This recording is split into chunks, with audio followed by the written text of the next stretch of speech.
Hello everyone, and welcome back to Inside ArtScroll, where the books you read and the people who write them come to life. We are joined today by Rabbi Daniel Glatstein, author of The Mystery and the Majesty. Thank you, Rabbi Glatstein, for coming out and joining us. Shalom Aleichem, Rabbi Yitzchak. How are you? Thank you. I know you have a busy shir schedule, and I know that it took a little adjusting to make it here, but it's an honor to have you, and it's a pleasure to speak to you. We have a lot to get to. So, Baruch Hashem, you're a successful Rav for many years. You've written Svarim first in Lashon Kodesh and now in English, and we'll get to that as well. Provide us with some background. Rabbi Daniel Glatstein, where did you get your start? Well, beginning in my career of, we call it Harbatzas Torah, I learned in Yeshiva Chafetz Chaim. Maybe we'll speak about that more. And coming out of Kollel, I was davening in a shul in Kew Garden Hills. And the shul at the time did not have a Rav. And I noticed after the davening was a bit quick, and after the davening, people would go out and run off to work. And I remember I suggested perhaps after the davening there should be a Dvar Halacha or a small shir, something maybe while people are taking off the talis and tefillin. So they said they're going to think about it. And they thought about it, and they came back to me, they said, okay, great idea. And I had in mind maybe it will be like a round robin or other people. They said, you'll do it, you do it. So I said, okay, I'll give it a shot. And I remember I prepared the entire morning Seder. I prepared 3 hours to give a 2-minute daily Dvar Halacha. Wow. But I packed it in, I made it interesting. And I remember, people who would be wrapping their tefillin, all of a sudden their heads picked up and they were gripped, they were grabbed by it. And through that, I remember I was recommended to give shiurim in the Young Israel of Kew Garden Hills, to give shiurim in Great Neck. And then ultimately I was recommended for my first shtetler as a Rav in Kew Garden Hills. And that's really the starting point. That's amazing. So that all started from your initiative, that you felt that people were running out of shul. Yeah, and I look back at that and I say, I didn't get anything out of that. It wasn't monetized. Right.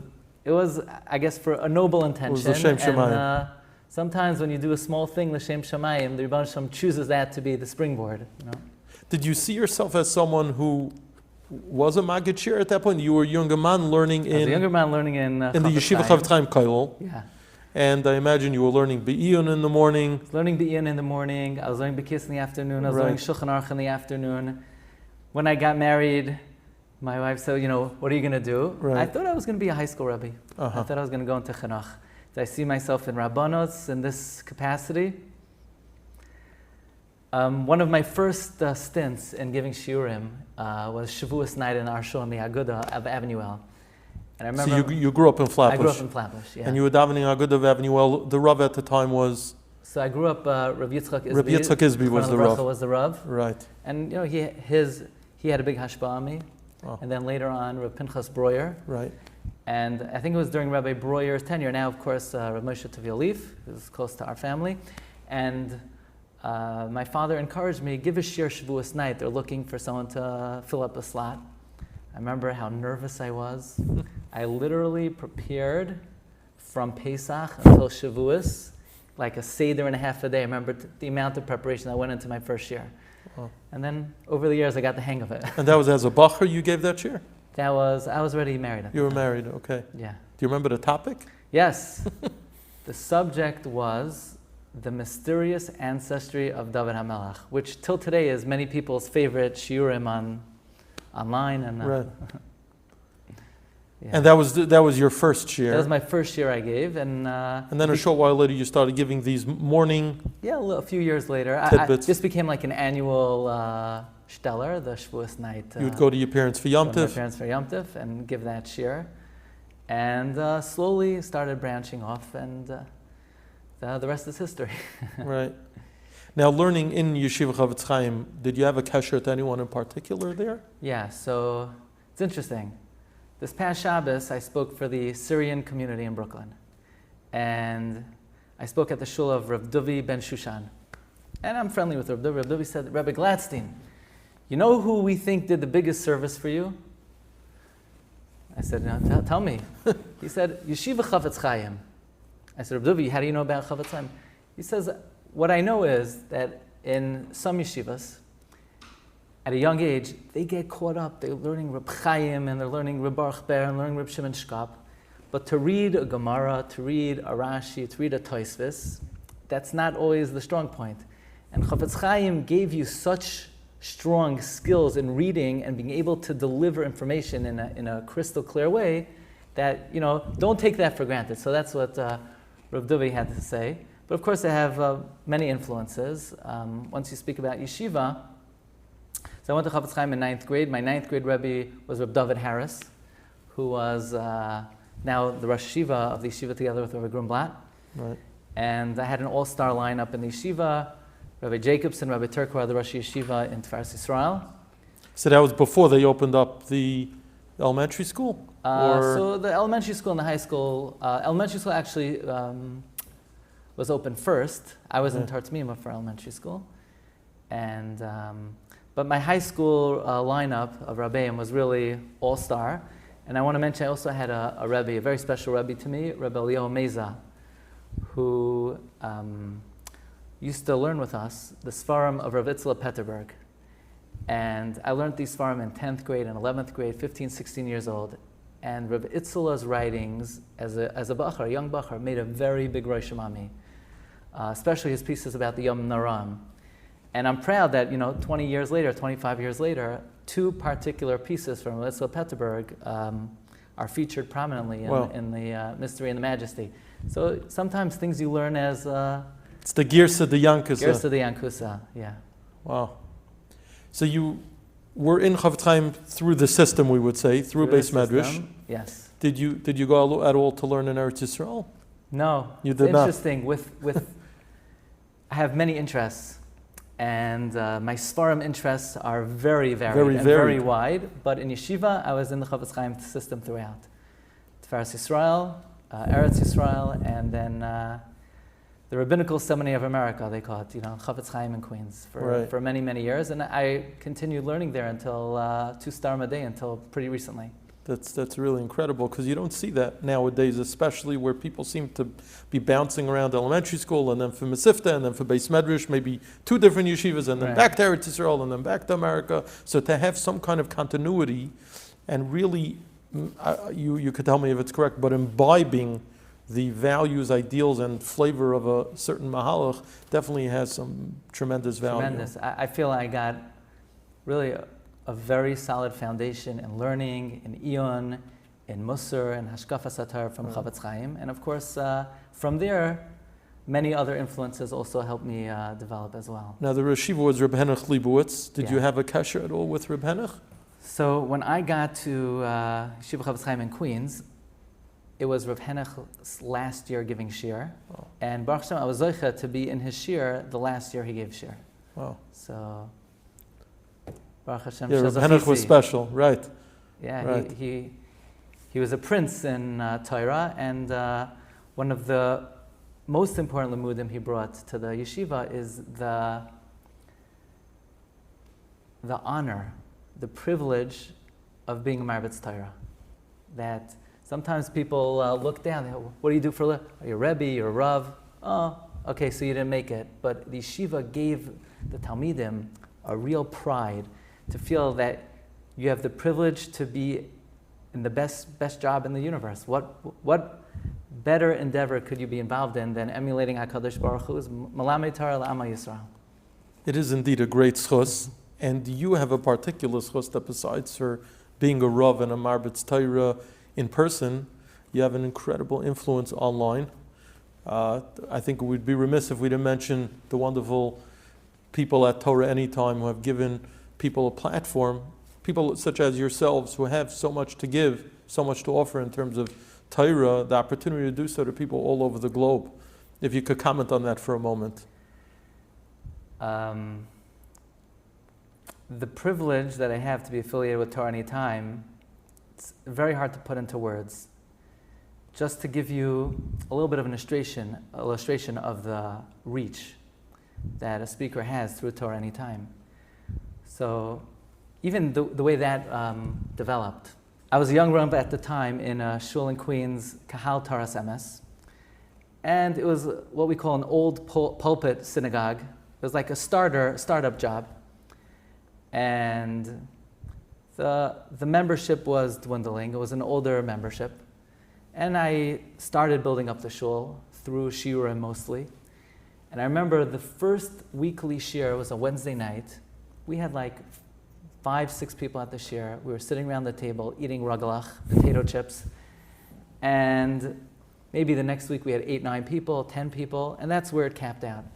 I remember I bumped into a friend. I remember Michael Levy, a friend of mine, a student of mine from Great Neck. He says, Rabbi, you need to put your shiurim on TorahAnytime. I says, what's TorahAnytime? You get your shiurim online. Now, to me, online, the only thing I know about online is you're not allowed to be on it, you know. I'll tell you the truth, I did not own a computer at the time. Wow. Moreover, I had never used a computer in my life. How many years ago are we talking? We're talking 11 years ago. Wow. I had never used a computer.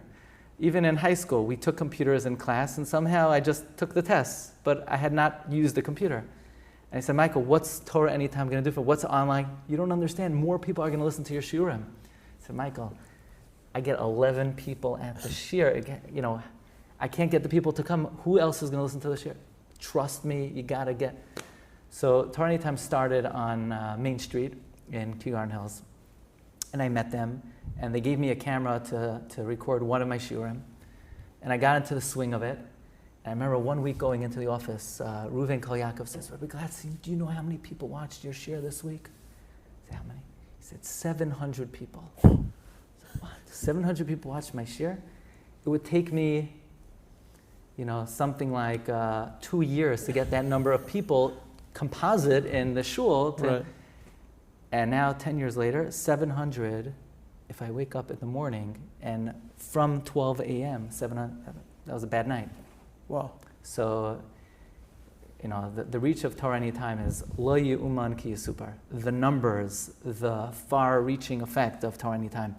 I got a message driving here from Rakem. Who's Rakem? Rakem is a Yid who lives in northeast India. He's from the Bnei Menashe. Wow. And this is an amazing story. We started corresponding with each other, asked different shilas, and I told Rakim, did you get the Mystery and the Majesty? He says, Rabbi, how am I going to get it? I said, I don't know, Amazon? He said, Amazon doesn't come to northeast India, maybe Alababi or something like that, and they don't carry the Mystery and the Majesty. I said, Rakim, I'm going to get you the Mystery and the Majesty. So I remember going to the post office, I remember filling out paperwork, like documentation, like I was, I don't know what. And every month I would say, Rakim, did you get the Mystery and the Majesty? And it was Tishrei, he didn't get it, Cheshvan, Kislev, Teves. He got the Mystery and the Majesty in time for Chodesh Nisan. Wow. That's how long it took, you know. I said, Rakim, get me a picture. I want you to get me a picture of you holding the Mystery and the Majesty. And I have a picture. It's like, you know, very dear to me. Very precious. But that's definitely a demonstration of how far, just who you're reaching. Now, he's an Orthodox Jew. So, is he, you know, the Bnei Menashe is a very interesting discussion that maybe we'll get to sometime. But Be'ezus Hashem, he's going to be making Aliyah after Sukkot, and I hope to meet him soon. But that's just an illustration of how far.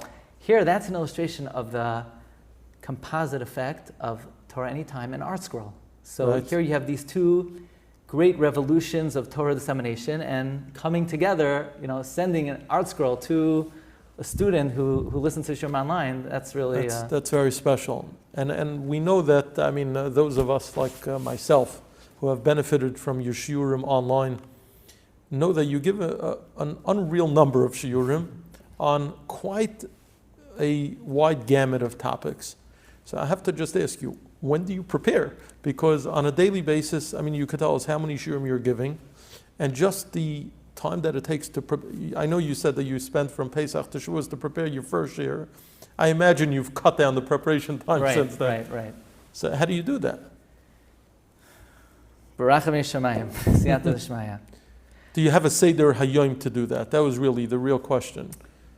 So you mentioned the wide variety of subjects. So I might segue into, you may wonder, here I learned in Yeshiva Chafetz Chaim, which is Slobodka-style yeshiva, and yet many of the subjects are very wide-ranging, very varied, be it Sefer Talmud Devara, be it subjects on the Parsha, the Yom Tovim, all kinds of Svarim. So I think I would be remiss if I didn't tell you some of my personal background. So Sure. just to get a picture of maybe the different ingredients involved in my upbringing, so to get a feel for the varied areas of Torah that have a very deep interest in. For sure. I have to start with my grandfather. He should live and be well. Harav Mordechai Leib Glatstein. Hashem Yishmerei v'chayei lo'orech yomim v'shanim. He's really a miracle of hashgacha. You know, K'nai Nahara, he's Lamala Mimei Ashana. Oh. He came over to this country in 1951, but he is a survivor of all the death camps, labor camps. He was born in Lipna, and we're talking before 1917. And he was ben bayis by Reb Nachum Zemba. He's somebody who learned with Reb Nachum Zemba daily. You know, somebody who would tell us, grandchildren, what did Reb Nachum Zemba look like? Right. What did the bookcase behind him, what was it full of? All of his kisvei yad on the Rambam, on the Yushalmi, on Kol HaTorah Kula. What was Reb Nachum Zemba's personality like? So I'm growing up hearing about Reb Nachum Zemba. My Zayda had smicha before the war from Reb Shlomo David Kahana. So he knew the Ger Rebbes from before the war. So you're hearing about Gedolim, not from last generation, not from 2 generations ago, from, 3-4 generations ago. So, and these become household names. This is in your milk. This is what you're growing up with. This is Lo Ye'uman Ki Yisupar. My grandfather did not really remember his father. He was a Yasaim. His father was nifter in 1917 from the Spanish flu. He grew up by his grandfather. His grandfather in the 1860s. Okay, so I'm looking at my Zayda. He saw his Zayda, who's a Rav in the 1860s. That's 160 years ago. Unbelievable. In the city of Linschitz. The city of Linschitz is where the Kliyakar was. Who was in Linschitz in the 1860s? Rav Meir Leibish ben Yechiel Michal, the Malbim. The Malbim was chased out of his city Erev Shabbos. Malbim was a Rav, but we know the Reform persecuted him. He was chased out of his city Erev Shabbos. He comes to Linschitz, and he sits in a shul in Linschitz and writes the Malbim. My grandfather's grandfather was the Rav of the city where the Malbim wrote the Malbim. He was Yedid Nefesh of the Malbim. So my grandfather grows up. He doesn't have a father. He has a grandfather, and he has the Malbim. The Malbim was his patriarch. I don't think an hour of my grandfather's life went by without him mentioning the Malbim. Oh. In fact, his own initials are Zikni Moiri, Mardcha Leib ben Yosef Menachem, Malbim. So I'm growing up, I'm not hearing stories about something somebody read about the Malbim. He saw his Zayda, who's friends with the Malbim. My grandfather's Malbims are from Europe. They're marked up like with notes and footnotes and chidushim. It's remarkable. Now, after the war, my grandfather, and his survival of the war was also nothing short of miraculous. If I could share, yeah, by all means, stories I've said over, but maybe somebody will see this.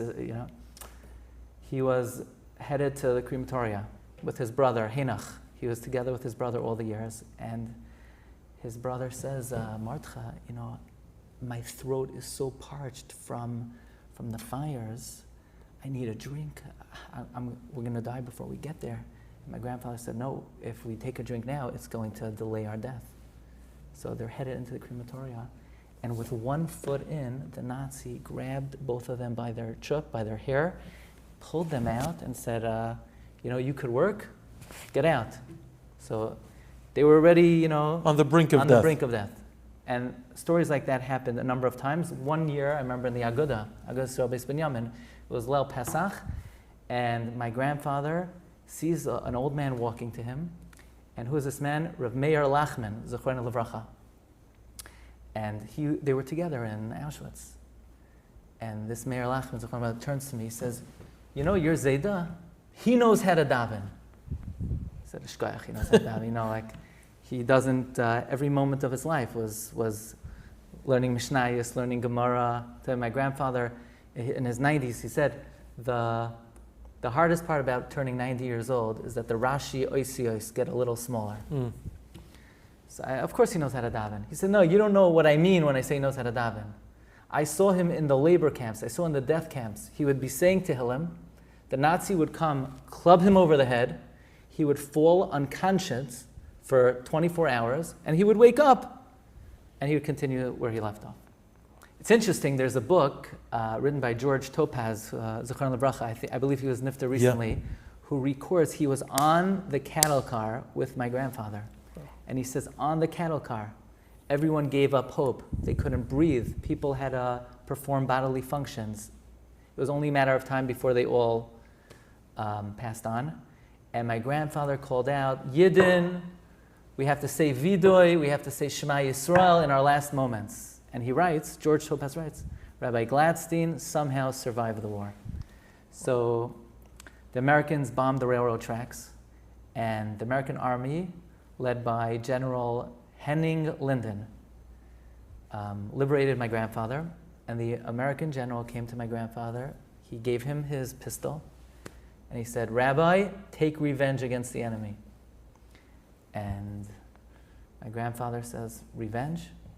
It's been 5 years since I had access to the Talmud, to Masechta Baba Basra. Now I can be reunited with Baba Basra. That is my freedom. I leave revenge to the Rebbeinu Shalom. So here you have a survivor. He knows English. He knows Polish. He's the perfect liaison between the American army and the survivors. So my grandfather became the head of the religious department of the Joint Distribution Committee. They gave him a jeep, they gave him an army uniform, and in that capacity he was able to ship from America or other countries tashmishei mitzvah for the survivors. Wow. Talesim, tefillin. He built mikvahs in every DP camp. He built Talmud Torahs in every DP camp. He felt at that time he was imbued with a ruach memala to resurrect the Sheirus HaPleita. Wow. When Eisenhower came to visit the DP camps, he was Eisenhower's translator to the Kloisenberger Rebbe. Wow. So then, in his most important job, which he personally felt that he was a shluchah d'rachmana. You have thousands of survivors. They're stuck in Europe. They want to rebuild their lives. They want to come to America. They want to go to Canada. They want to go to Eretz Yisrael. How are they going to do that? So my grandfather would send messages to America, to Israel. These are the names of the survivors who are alive. Are you related to them? Could you sponsor them? And he dedicated years, until 1951, to help the survivors rebuild their life, to either go to America, to go to Eretz Yisrael, and he would not leave until every survivor who wanted to rebuild their life was able to. Now, during this course of time, my grandfather met my grandmother.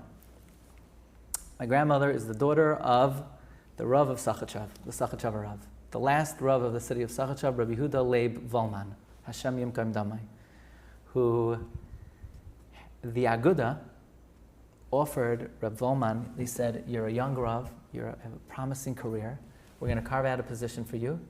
You're going to be the chief rabbi of the United States of America. Never had a position before like that. Wow. And he could have saved his life. He said, no, I'm a roya to my kehila, and he stayed with the Jews of Sachachav, and he was killed in the Warsaw Ghetto. He died in the Warsaw Ghetto in typhus. So that's your grandfather's father-in-law? My grandfather's father-in-law, yeah. So I'm hearing these names. Wow. Now my grandfather's, my great-grandfather, the Sachachav Rav, learned in Yeshiva Chachma Lublin. Who is his chavrusa? A big makubal. First of all, he was chavrusas with the Mayana Shel Torah, Alexander Zusha Friedman. And he was chavrusas with Rabbi Yitzchak HaKohen Huberman, the tzaddik of Ranana. Now, why do I mention that? The tzaddik of Ranana. Who ever heard of the tzaddik of Ranana? But I feel a great privilege that in an English ArtScroll book, I was able to bring the name, the tzaddik of Ranana, to a wider audience. The tzaddik Ronana Nebuch was the only survivor of his family.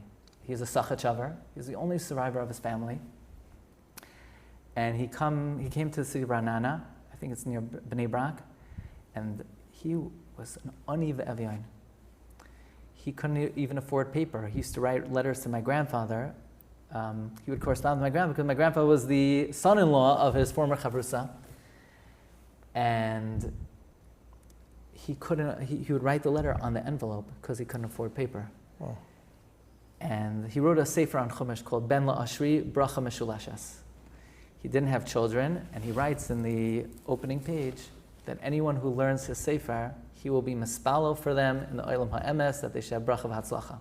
Wow. So one of the pieces here, I bring from his a sefer. teaching of the Ben La'ashri Bracha Meshulashes, the importance of preparing for the Yom Naram well before Elul. The earlier start you get, he darshans the pasuk, L'shichnai sidrishu uvasa shama, L'shichnai sidrishu, don't wait for Elul. L'shichnai, the neighbor of Elul, the shachin of Elul, sidrishu, seek out the Ribbon Shalom, and then ubasa shama. So I put in a footnote that the Ben La'ashri says anybody who learns his sefer, he'll be melitz for them. Wow. So I remember Rabbi Zlatowitz called me up. People are very interested. Who's this Right. Ben La'ashri? Are there some How do you get the copy? Yeah, can we get the copy? Should we make an English version of it? So I was so gratified. Here you have a sefer that's basically who knows about the Ben La'ashri, and now it became a recognized name. And that's a huge chus for you to be able to be the conduit to do that.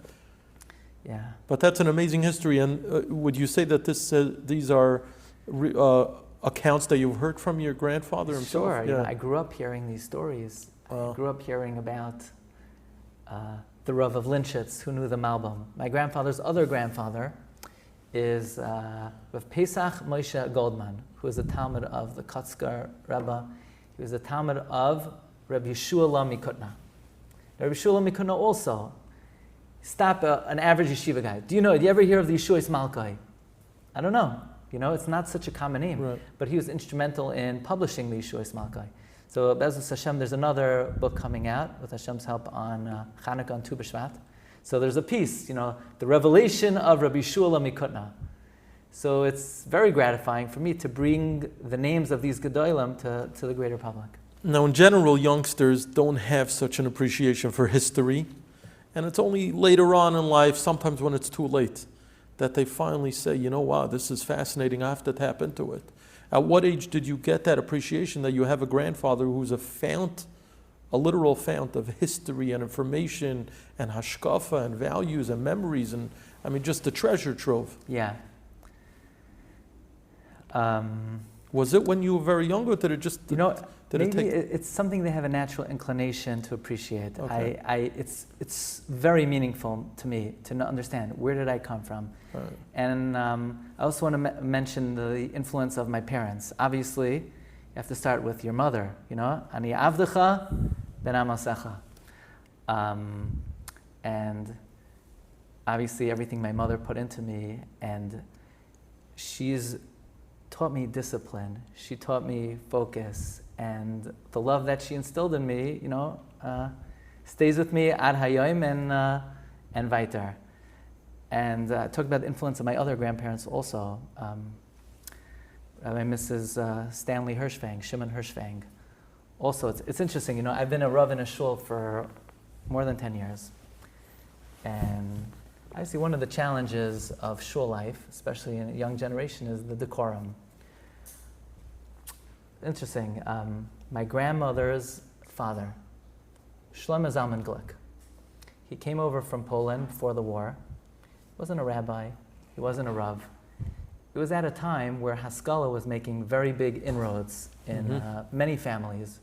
Chafetz Chaim said, "Ein bayis asher ein shameis." And he came over to America, and on the boat, people said, "What do you have in that bag?" He would say, "Tefillin." He said, "Tefillin? We don't do that in America." People would throw the tefillin overboard. They said, "What do you plan on doing about Shabbos?" Plan on keeping Shabbos? Nah, in America, we don't. And he was moiser nefesh for Shabbos.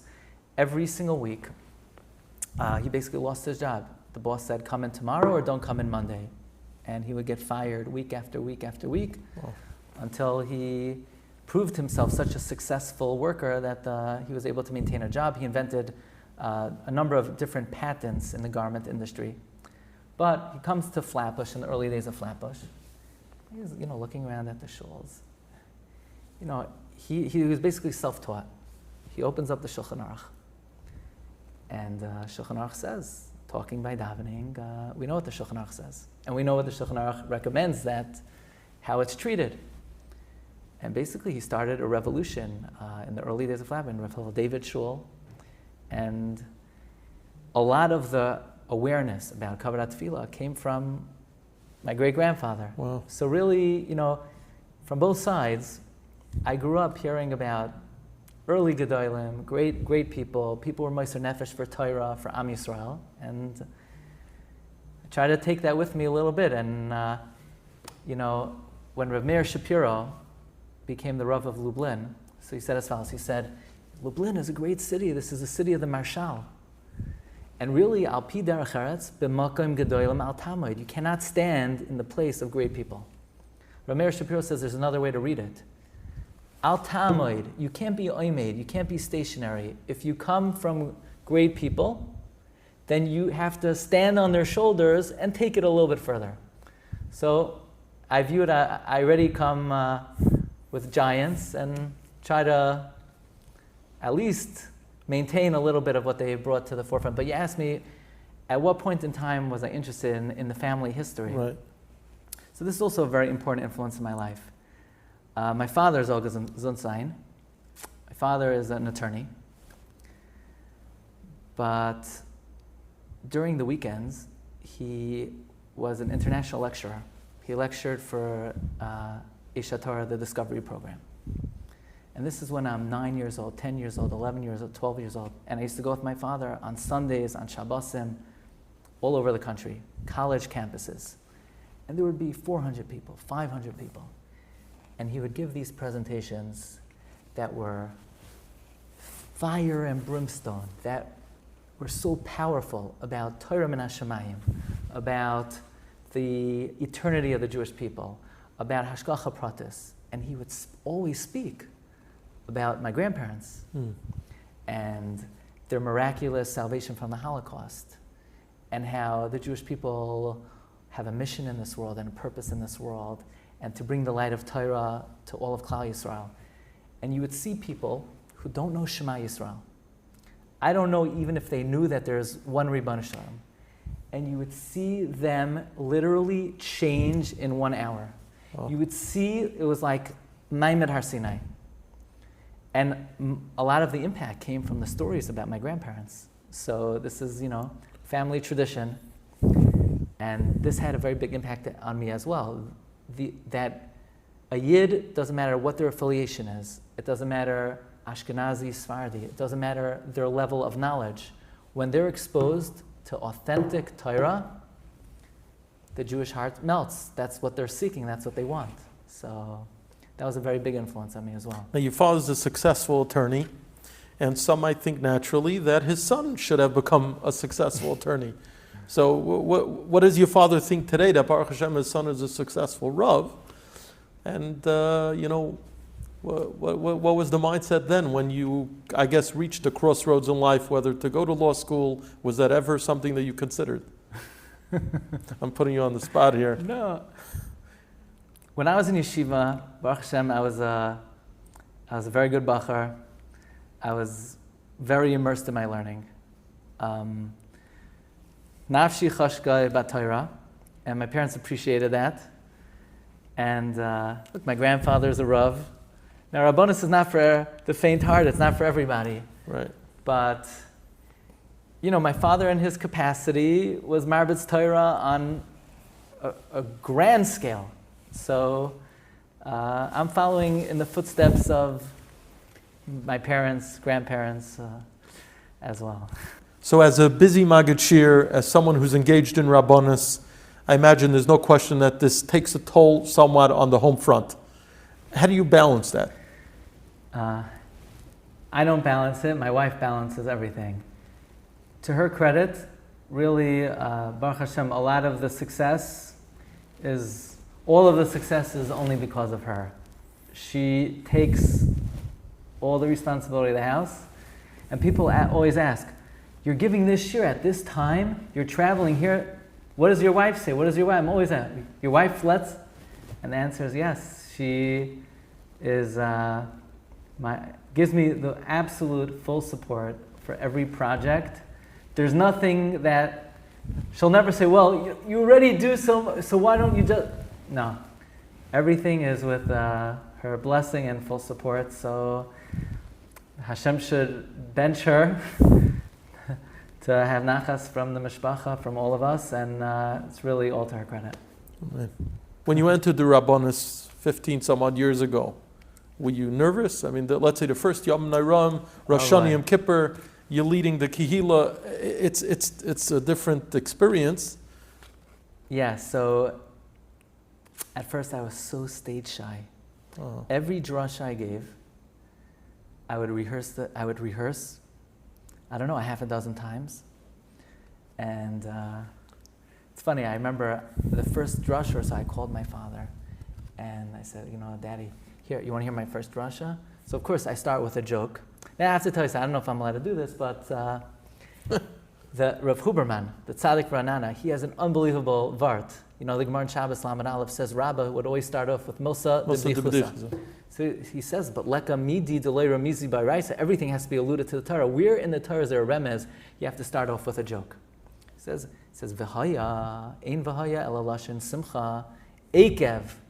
You have to be misameach, ekev, koidem esek b'Torah, then elav tishma, and then you'll understand the very difficult dinei mamnas. Anyway, so I told him, before the drasha, I have a humorous account. So he heard the joke, he heard the drasha. I'm a serious guy, My father says, Donnie, stick to the divrei Torah. Leave out the humor. No, I use that a lot, But Baruch Hashem, over the years, it became more natural, and it's interesting. We talk about the Sfarim. So we were discussing, what is the advantage of having a sefer? Rav Chaim Falaji, and I want to tell you something about my interest in the Sfarim of the Sephardic giants. In a way, it almost baffled me for a couple years. Glatstein, what do you have with anybody who listens to my shiurim? I'm quoting the Chida. Sure. I'm quoting Rav Chaim Falaji. I'm quoting Maran Ovadia. And also the Ben Ish Chai. And the reason I mentioned Ben Ish Chai, today is the yard side of the Ben Ish Chai. And to the Ben Ish Chai, the most important avoida in his whole gamut of Harbatzas Torah was Ksivas Svarim and Hatfasas Svarim. In fact, Rabbi Yaakov Hillel has an amazing biography of the Ben Ish Chai with incredible pictures. I highly recommend it. Where he has two rare letters that were found in archives in Paris. The Ben Ish Chai was supported by his brothers. They had a business in India.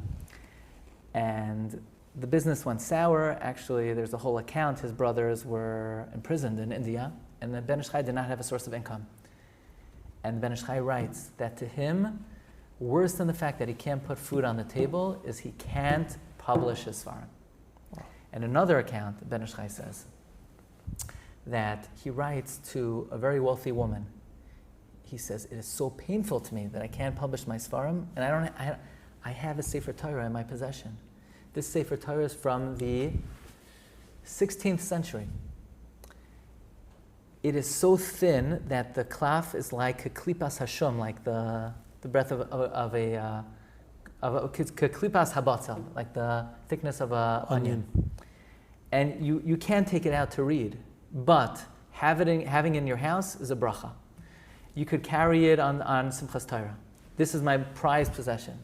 I'm going to send it to Rothschild, and I humbly request that you intercede on my behalf, that he pay me handsomely for the Sefer Torah, so that I could publish my Sfarim. This is my prized possession, but more important than the Sefer Torah is publishing my Sfarim. And he says, you can't get benefit from a Sefer Torah. I will not take a penny from my Sfarim. I will distribute all the proceeds to Aniyim, but just so I should be able to publish my Sfarim. So Reb Chaim Falaji says that what is more important, publishing a Sefer or giving shiurim barabim? And he says publishing a sefer is more important. Why? Because you give a shiur, it's only to the people listening to the shiur. It's only to the people in your shul. But when you publish the sefer, it's the people, the whole community. It could be spread to the whole world. So I was thinking about that, because in today's times, is that really still the case? You know, you could give a shiur. I think they invented something called a video camera, and there's something called a computer and online, and it could also be spread to the whole world, and it could also be for posterity. So I remember 2 years ago, I went into Reb Chaim Kanievsky. I'm not a big Reb Chaim story, that's not my specialty, I'm not a storyteller. I'll tell you, I asked Reb Chaim, what is more valuable, writing a sefer or giving a shiurim? And Reb Chaim thought, not long, but he thought, and Reb Chaim said, Hainuhach, it's the same thing. It's Arbatzas Torah. It's Arbatzas Torah. So it's interesting, Reb Moshe writes in the Dibros Moshe on Baba Kama, he says that, it's a Gemara in Eruvin on Nun Gimel. The Gemara says, the Bnei Yehuda, the Galia Masechta, Neskayim Biyada. Bnei Yehuda, they were Megala, their teaching, and therefore their learning stayed with them. So it says Reb Moshe, that's why I'm writing the Sefer Dibros Moshe. Even though I spread Torah through my shiurim barabim, but if you could spread Torah to one more person, and you don't, then you're not being Megalia Masechta. Wow. That's not being Megalia Masechta. So, yes, I'm giving shiur, but maybe one person will read my sefer, and I have a chiyuv to do that, Reb Moshe says. So, you know, there's svarim in English, and there's svarim in Lashon Kodesh, so maybe somebody will read one, somebody will read another. I was going to say that's a very apropos word of chizuk here in the land of ArtScroll, where all the efforts are all about reaching out to that one person. I was just looking through a list of people who receive our new Shabbos newsletter that we're putting out, and I see people in Gibraltar and in Taiwan, and your fellow out there in the West Indies or wherever it is. It's really an unbelievable thing. Now, your sefer was originally written as Magid Harakia in Lashon Kodesh, and that was on the topic of also Yomim Tovim? So no, actually, I'm trying to vary the subjects. Okay. So in Lashon Kodesh, there's Purim, and Chodesh Nisan and the Haggadah. And so far in English, there's Yom Naram, Elul, Sukkos, Rosh Hashanah. So it's not a direct translation. On the contrary, it's translation. New material. Yeah. Have you found, tell me about the experience of writing in Lashon Kodesh as opposed to writing in English, where it's very different. In English, you have to explain certain terms. Mm-hmm. And this book, I must say, is beautiful in that it's shavel l'chol nefesh. It's understandable by all men, women, even children of a certain age could read it and understand the messages because it's written so clearly. Thank you. And this particular volume, which is El Yom Naram and Sukkos, is a great preparation for these Yomim Tovim. And going through the book, well, before we get to the content of this particular sefer, I should call it, I was asking you about the difference between writing in Lashon Kodesh and English. Okay, so nowadays to write any sefer, there is a team who is working with you to assist in the writing. So in the Hebrew Sefer, I have a good chaver, Rabbi Aaron Jacobi, who works very diligently on the manuscript. Obviously it goes through many rounds of editing, but in the Hebrew Sefer, it's a different format than in the English. And the Hebrew Sefer is based on the following principle. When I used to go to shiurim, I used to notice, okay, he's quoting the Chassam Sofer, the Rav, the Maggid is quoting the Chassam Sofer, he's quoting Rabbi Akiva Eiger, he's quoting the Ben Ish Chai, he's quoting Rav Moshe. Where? I have to take his word for it. I want to see it inside. So you want to maramakim. Is that his explanation of what the Chassam Sofer is saying? Is he ad-libbing? Is he editorializing? What is the Chassam Sofer saying and what is the Maggid Shir saying? I always wanted to know where things were. So a very big influence on my career in Rabbanos has been Rav Noach Isaac Olbaum Shlita, one of Gedolei Rabbanim today. And I'll tell you, when I was in Koil and Chafetz Chaim, I would sometimes daven in his shul, and I would notice these handout sheets, these Mar Makoimos sheets. And they were fascinating Mar Makoimos because they were very novel ideas maybe they never heard, but they were always meyusad. It's a Rashba, it's Chassam Sofer, it's Rabbi Akiva Eiger, it's Rabbi Yonasan Eibeshitz, it's Sifrei Chasidus. But it meant all the world that I could see it inside. And clearly the Rav spent a tremendous amount of time creating the Mar Makoimos sheets. And then one time I went to Rav Obam. I said, Rav Obam, I davened in the shul this week. I didn't see the sheets lying around. He said, I'll be happy to give it to you, but you should come to the shir. I'm thinking, I'm in yeshiva, I'm in koila, I'm going to go to... So let's give it a shot. And I was completely captivated, completely taken. I think the first shir I went to was a Purim Tish. And Rav Obam wove together Chasam Sofer's ala Torah, Torah's Moshe, Jerushim va'agadas Chasam Sofer.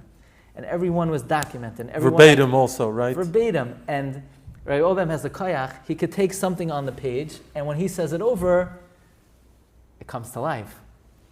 And it really captured my heart. The delivery, the style, the process, and the ability to teach people Torah, but give them the skills. It is not my Torah. I don't have ownership over the Torah. It's Kehilas Yaakov. It belongs to Klal Yisrael. So why shouldn't a participant have the Mara Makoimais? Why should they be relying on you? I once heard, that the Chasam Sofer says his godless in Torah was that he looked up every single Tosfos quotes a Gemara. He looked up every Gemara, and that's really where growth and learning comes from. When you take ownership over it, you can't come to a shiur, sit back and and enjoy. I love when people say, Rabbi, I really enjoyed the shiur, but when their face lights up and they take the sheet home and they write notes on it and they say they set it over at the Shabbos table, they're taking ownership over it. So that's. I got a lot from Rav Obam Shlita. And so in my Hebrew Sefer, B'siyata D'Shmaya, I wanted to maintain that format. Mm-hmm. So what I like to do is, instead of mixing my understanding with the explanation for the Chasam Sofer, I introduce the words of the Chasam Sofer. Then the Chasam Sofer appears in a little bit of a different font. Right. Not drastically different, it's still pleasing to the eye, but you don't have to rely on me. See with your own eye. This is Rav David Kayin, Rosh Yeshiva of Hebron. Right. He has amazing Svarim. Yimei Chanukah, Yimei Purim, Zman Simchasenu. That's how his Svarim are presented. That's his style. Right. And I remember he also has Svarim on Chumash. So I remember I opened up the cover, who's the editor of these Svarim? So a friend of mine, Moshe Gruen. So he also works on a number of very important svarim. He with the Yorech L'Mayadim. Right, Rabbi Yerucham Moshe svarim. Also beautiful svarim, right. Amazing svarim. I remember I called up Moshe, would you mind if I use that style? Mara Makoim. He said, of course. By all means. It doesn't belong to anybody, but most svarim I don't think are like that. And see, that type of sefer really allows the reader to learn it in two ways. You could read it for what I'm doing with the binyan. In other words, what's Glatstein doing? What's the rabbi doing with all these marmakomis? Let me see how he's stringing it together. Or somebody could say, look, let me see the marmakomis for myself. Let me see my take on it. Maybe I could build on it in my own way. So really, it gives... Now, the ArtScroll, the target audience is even for those who don't have the same background in learning. Now, I'll tell you the truth.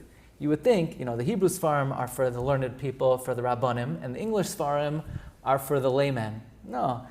How many Rabbanim have told me they got their Shabbos Shuvah drasha from the Mystery of Majesty? So I said, I'm eventually coming at it in Hebrew. He said, no, it's okay. It's okay, And it's not a steer one to another. I believe, even a Chashav Talmud Chacham, who, if they grow up in America, when they think of a Tosfos, when they think of a Svara, how are they thinking? They're thinking in English. In English, right. When they stop in Shemona Esrei and they say, Melech, Oizer, Umashia, Umagein, how do they translate it? They translate it Melech, Oizer, they translate it king, helper. That's how their mind works. Right. So anyone who grows up in this country, they could be, a great Talmid Chacham. There's something about the language that you grow up in that resonates more.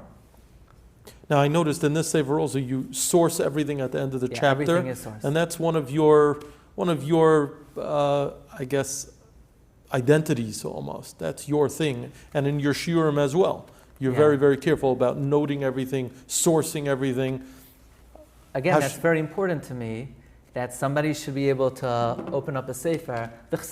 Many times, I've seen in English books, Chassam Sofer says. Where is the Chassam Sofer? Oh, it's the Ksav Sofer. Really? Right? So I want people to know there's a difference. The Chassam Sofer wasn't the Ksav Sofer. Now I mentioned in the English book, a good friend of mine, Dr. Chaim Moeller, prepares the transcripts of the essays. You know, he works very hard. He listens to recordings, and we go back and forth. So he listens to your shiurim and then he transcribes them? Is that kind so, of what no, more than that. You know, the shiurim, I'll give him the recording. I'll provide the marmakoimos. I'll give some direction. Then I'll prepare a manuscript. Also, the ArtScroll editorial team will then edit with my direction. So Mrs. Felice Eisner, Mrs. Dick, later on in the process, of course, you know, they add immeasurably to the quality of the work. But Chaim really puts in tremendous work. You know, he works full time, but he listens very diligently to shiurim, and it's really remarkable that he's able to have such a great contribution to Harbautzas Torah. And I think I got distracted because now that we moved away, I see that the Rav brought something Majesty, special for us. I was talking about my interest in. So I mentioned before I have this unusual interest in the Sephardic Sfarim, and for years it baffled me. You know, Glatstein, what do you have with the Chidah, the Ben Ish Chai, Rabbi Vadia? I remember back, I was 20 years old in Eretz Yisrael. I was going on the yard site of my great-grandfather, Reb Shlomo Zalman Glick, to his kever on Har Menuchos. So I went there. Now, finding a kever on Har Menuchos, if you don't know where you're going, Like is a needle in a haystack. Yeah, lots of luck. Okay, so I'm coming out, and I see this big a binyan with a dome on it. Like, what's that? That looks interesting. I come in, it's the kever of the Chidah. I'm a yeshiva bachar. Chidah. I don't remember learning anything in the Chidah on the Zayin Masechtas. I remember there was something I was taken at this makam. I can't explain it. Years later, giving shiurim, I'm constantly coming back to the Chidah, this sefer, the Chidah, that sefer. Can't believe it. The Chidah wrote over 100 svarim on all kinds of varied subjects, on travel, on bibliography, on Chumash, on Tanakh, on Halacha, on Gemara. Then I remembered, I mentioned before, my grandfather was the head of the religious department of the Joint Distribution Committee. And in that capacity, he published the first svarim for the survivors.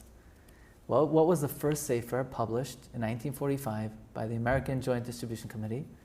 The Chidah, Leiv David of the Chidah. I brought it with me. This, you see, it's in army green. Wow. Reb Chaim Yosef David Azulai. And it has the stamp of the American Of the Joint Distribution Committee. Wow. And look, my grandfather, after Klal Yisrael was broken, shattered, he revives the Jewish people with the Sfarim of the Chidah. So there's no coincidence. There's no coincidences in this world. That I should be able to have the schus to give over the Torah of the Chidah. How long ago did you discover that? This is, maybe 5-10 years ago. Wow. Yeah. Now, in your sefer, this one on Yom Nairoim, you're working on one, Amir Tashem, you mentioned Hanukkah and Tu B'Shvat. Mm-hmm. Any particular thought that you wanted to share with us from one of the Svarim, either this one, which came out a year ago and is still very popular, or the upcoming volume? Absolutely. There's a medrash that tshuva is given only to Klal Yisrael. The Ummah Yisraelim cannot do tshuva. The medrash in Medrash Tanchuma Parshas Nasai, Yisa Hashem panav elecha v'lo la'akom. So the question is, why? Does tshuva work? Does it not work? Is it a valid process? Is it not a valid process? And basically the Chidah says in many, many of his svarim, how does tshuva work? The Rebbeinu Shem is our melech, he's our king. Melech shemachal al kvoidoi ein kvoidoi machal. A king cannot forgive his honor. But Hashem is melech al hagoyim. To the goyim, Hashem is their king. But to us, he's avinu malkeinu. Primarily, he's our father. And he's also our king. Av shemachal al kvoidoi kvoidoi machal. A father could be moichal on his kavod. The manner with which tshuva works is the Rebbeinu Shem is our Av HaRachaman, and he could say, Kinderlach, I'm moichel you. So the process of tshuva, people get very nervous about tshuva. People think about, their yeshiva days, and it's an intense time, and it's many people consider it a sad time, but it's a Yom Tov. It's Mayadim, because we're basking in the glory of Avinu Malkeinu. The Rebbeinu Shem is coming to us, Avinu Malkeinu. He's saying, I'm an Av Harachman, Av Shemachal Al Kvaydai Kvaydai Machal. The Chidah we bring in the book. He says, why is Elul Ani L'Doidi V'Doidi Li? I am for my beloved. Since when is Hashem Doidi? Ani L'Hashem V'Hashem Li, Ani L'Shakai V'Shakai Li, Ani L'Tzvakos, Ani... Why Doidi? So the Chidah says that the tshuva of Chodesh Elul has to be mitoich simcha, mitoich ahava, tshuva me'ahava. That's a very big principle in the book. That tshuva me'ahava far surpasses tshuva me'ira. Tshuva me'ira, you're basically downgrading points and a fee. Okay, so we'll take off the points. Mazid becomes a shaygig. When you do tshuva me'ahava, Chazam Sofer writes, if a person ate a nevela, it turns into achilas korban pesach. So the kind of tshuva we're pursuing now is not tshuva me'ira. It's the tshuva of L'Doidi, my beloved father. So that's why the whole month of Elul is captured with the phraseology, Ani L'Doidi V'Doidi Li. So, I like to say,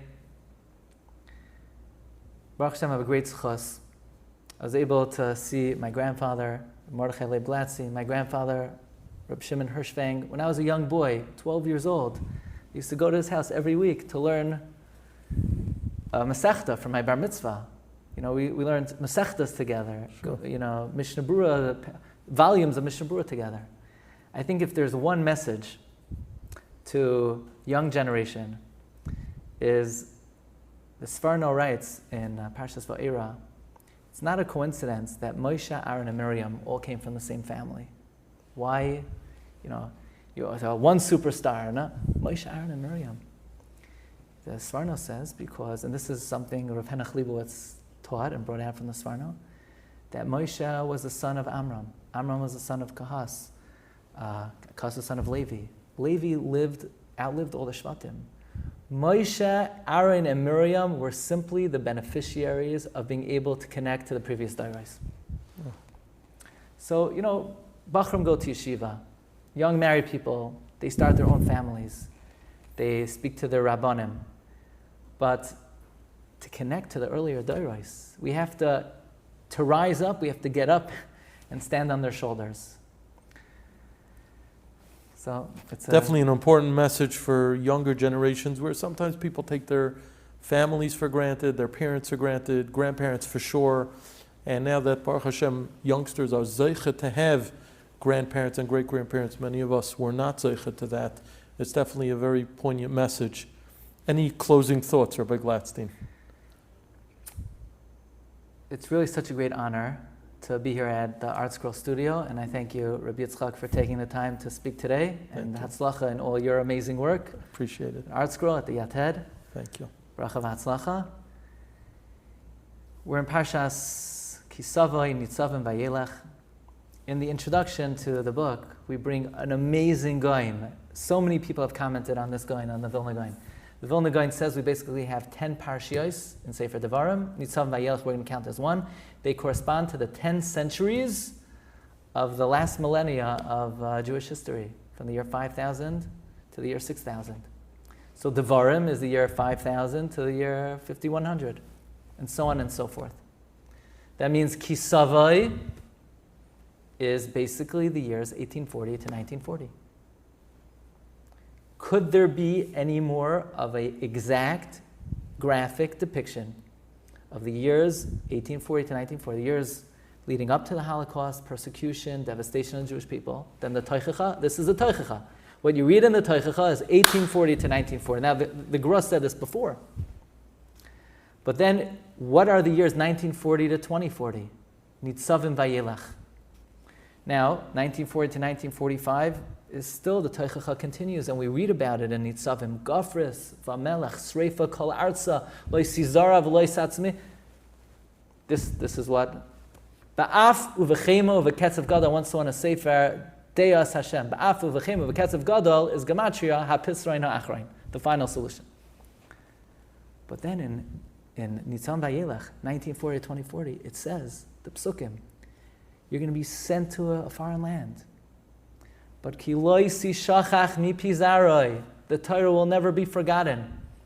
And to be here at ArtScroll, and we see this is one of the great disseminators of Torah of our time.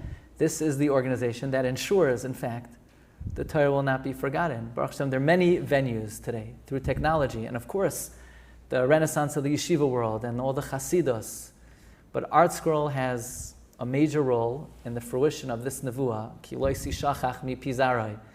So, Be'ez Hashem, we're going to be reading this in the Torah Kedosha, and we should be zoicha that in these parashas we should be zoicha to the great mitzvah of Hakel, that Klal Yisrael should come, may arba kanfos haaretz, to come back to the light of the Torah, to the message of the Torah, to appreciate the mystery and the majesty of the Torah, and for all those who have a part in this worthy organization, so they're shluchei d'rachmana to bring the message of the Torah to Klal Yisrael.